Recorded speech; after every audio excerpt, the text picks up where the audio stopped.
Richard Southern joins us now. And Richard, we are tracking some breaking news tonight. The province is expanding capacity limits at sport arena and concert venues. They're lifting them all together. Breaking news just out of Queen's Park here in the last couple of minutes, Melissa.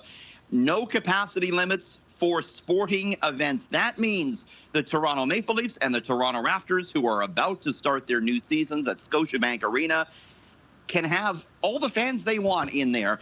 19,000 in Scotiabank Arena. Capacity limits also being lifted entirely for meeting and event spaces, for your traditional theaters, for your movie theaters. No more capacity limits in movie theaters. This also applies to horse tracks. What it does not apply to is gyms. Gyms will continue to be restricted as far as capacity is concerned. And of particular note, there will continue to be capacity limits on restaurants, something the restaurant industry is none too happy about. I just talked to James Rylett, the head of Restaurants Canada, and he tells me, and I quote, "It is hard not to take this personally, but at every turn, this government attacks our industry.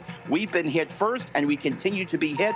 They just won't ease up on our industry." Again, that is Restaurants Canada. Continue to suffer, the restaurants do, capacity-wise, Melissa. Right. Now, the price tag at the pumps, they're being felt across the GTA today as gas prices soar to a level that we haven't seen in years. Absolutely. Going up again at midnight. Surprise, surprise, just in time for the long weekend. We're going up another penny in Toronto tonight. That'll bring the average above $1.43. You're going to see it certainly more expensive than that in some spots. Really comes back to oil, which hit $80 per barrel today for the first time since November 2014. Closed just a hair below that, but oil's been going straight up.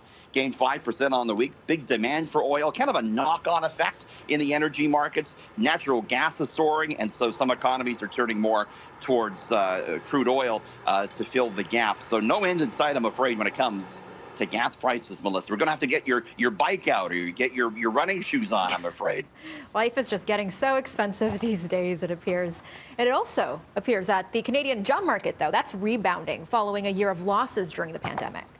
Yeah, let's end on certainly some good news here. Stats Canada told us this morning that the Canadian economy created 157,000 jobs in September, better than expected, actually double what the experts were looking for. The jobless rate falling to 6.9%, the lowest since the start of the pandemic. So this is significant.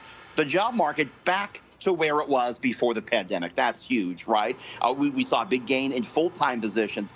Big gain for full-time positions for women, up 1.7%. That's really significant because, unfortunately, women in the job market were hurt more than men during the pandemic. That, fortunately, seems to be turning around.